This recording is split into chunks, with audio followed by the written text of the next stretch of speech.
Hey friends, family world, Luke here with another video. For those of you new to our channel, my husband Tyler and I make weekly travel videos every Thursday, mostly related to our travels within Europe since moving to the UK, but also discussing general travel and environmental related topics. Today I'm going to do a bit of a travel retrospective where I talk about our top 10 experiences in Canada. But do keep in mind with this list that we have by no means explored all of Canada. We haven't been to Newfoundland yet, which is high on our list of places that we plan to go at some point in the future. And based on what I've heard and seen of Newfoundland, I wouldn't be surprised if at a later time some of those experiences knocked off some of the top 10 experiences on this list. As well, we haven't been to any of the territories, which also seem to be very beautiful and would potentially impact our ranking as well.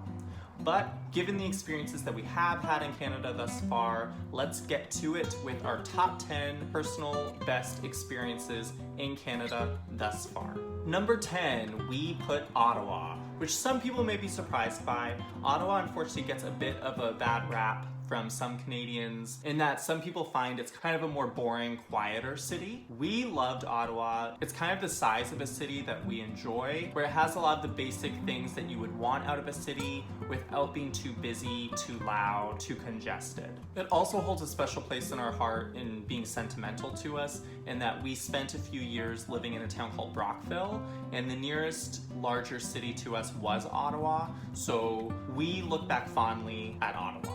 It also has some really pretty things to see, such as the Parliament buildings, as well as the Rideau Canal. We still haven't done ice skating on the Rideau Canal in the winter, but hopefully we will at some point in the future. Number 9, not far from Ottawa, are the Thousand Islands region of Ontario.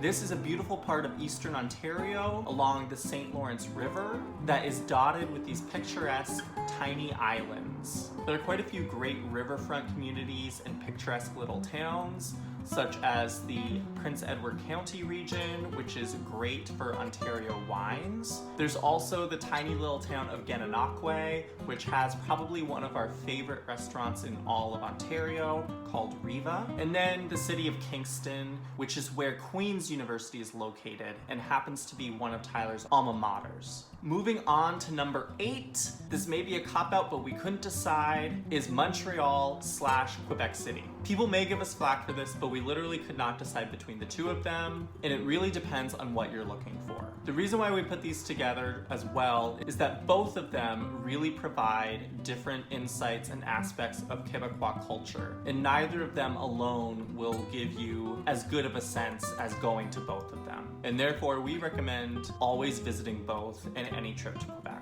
Montreal is definitely bigger, it's more cosmopolitan, it has more of the city lifestyle that you may be looking for, such as the bars, cafes, restaurants, nightclubs, etc. But like I said earlier, Tyler and I tend to be into the smaller cities, and we found Quebec City to be really charming, more historic, and cuter, and actually a lot more friendly than Montreal is. But each of them have something to offer, and again, both are definitely without a shadow of a doubt worth visiting.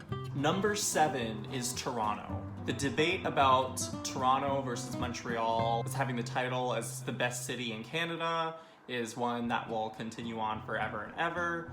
Tyler and I obviously hold a slightly more of a special place in our hearts for Toronto, given that we've lived there and we are more familiar with it than Montreal. For me personally, Toronto is the only city in Canada that I really get true big city vibes from. And some of the don't miss spots of Toronto for us include Centre Island, obviously the CN Tower, the Distillery District, the waterfront, and then some things that are a bit farther out from Toronto but are nice for short trips outside of the city are the Scarborough Bluffs, which Tyler and I enjoyed visiting and exploring, as well as the Niagara Falls, which aren't quite a day trip, but would be a nice little maybe weekend trip away from Toronto if you're visiting.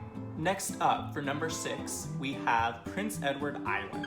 A lot of people are probably surprised to see that the major cities are already mentioned and that places like Prince Edward Island are above them, but that is because Tyler and I are of the personal opinion that Canada's strengths lie in the natural beauty of the country, and that the cities, while they're perfectly nice to live in, that they aren't what makes Canada special or distinctive, but rather the natural beauty of the country is what we feel makes Canada what it is. And Prince Edward Island is a perfect example of that. It's beautiful just to drive around this province. There are some great coastal drives, great beaches. We found the capital city of Charlottetown to be really delightful to walk around and explore. And one of our favorite camping experiences ever was camping on Cavendish Beach. With number 5, we have the city of Vancouver. Again, people may be surprised that we ranked Vancouver above Toronto and Montreal, but for us, what makes Vancouver our favorite big city in Canada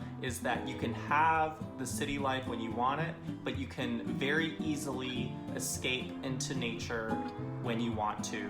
And Vancouver has so many opportunities to do that. And you feel it more even in the city with the mountain views that you have right there in Vancouver. It's a similar vibe to Seattle, but we found that you felt closer to the mountains in Vancouver than you do in Seattle. We also love the people here. We find that people from Vancouver tend to be a bit more outdoorsy, a bit more into environmental causes. I would say that Vancouver is the most laid back of all of the major cities in Canada, and that fits along with more what Tyler and I are looking for in a city.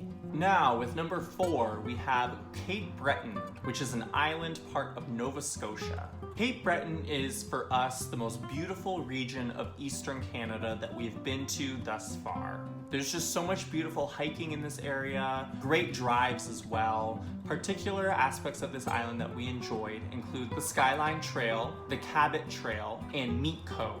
All beautiful places to drive, explore, maybe even camp in, and really appreciate Canada's outdoors. We also had our first moose sighting here, and that will always stick out as a positive memory for us. Number 3, we move on to Vancouver Island, which is currently the highest on our list of places we would like to settle down eventually when we're done being nomads and want to establish our roots somewhere. Vancouver Island is just so stunning. We love the mild weather. We love how many outdoor activities there are in terms of hiking, and we love how rugged the coastlines are and how rich the forests and the wildlife are. Particular spots that we enjoy on Vancouver Island are the capital of British Columbia, Victoria, which is a charming smaller city, the Gulf Islands, with 2 of the Gulf Islands being ones that we've enjoyed thus far, in particular Salt Spring Island, as well as Saturna Island. And then finally, a great spot on Vancouver Island is the town of Tofino, which has a really top-notch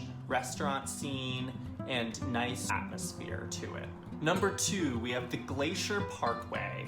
This really includes a couple different regions because we couldn't decide between them. Jasper and Banff are must-see places for any Canadian. Our personal favorite is Jasper. Banff is a bit more touristy, and we found that Jasper had more breathtaking views. So if you are going to this region, don't finish it off with Banff. Go the extra distance to Jasper if you have the time and capability to do so.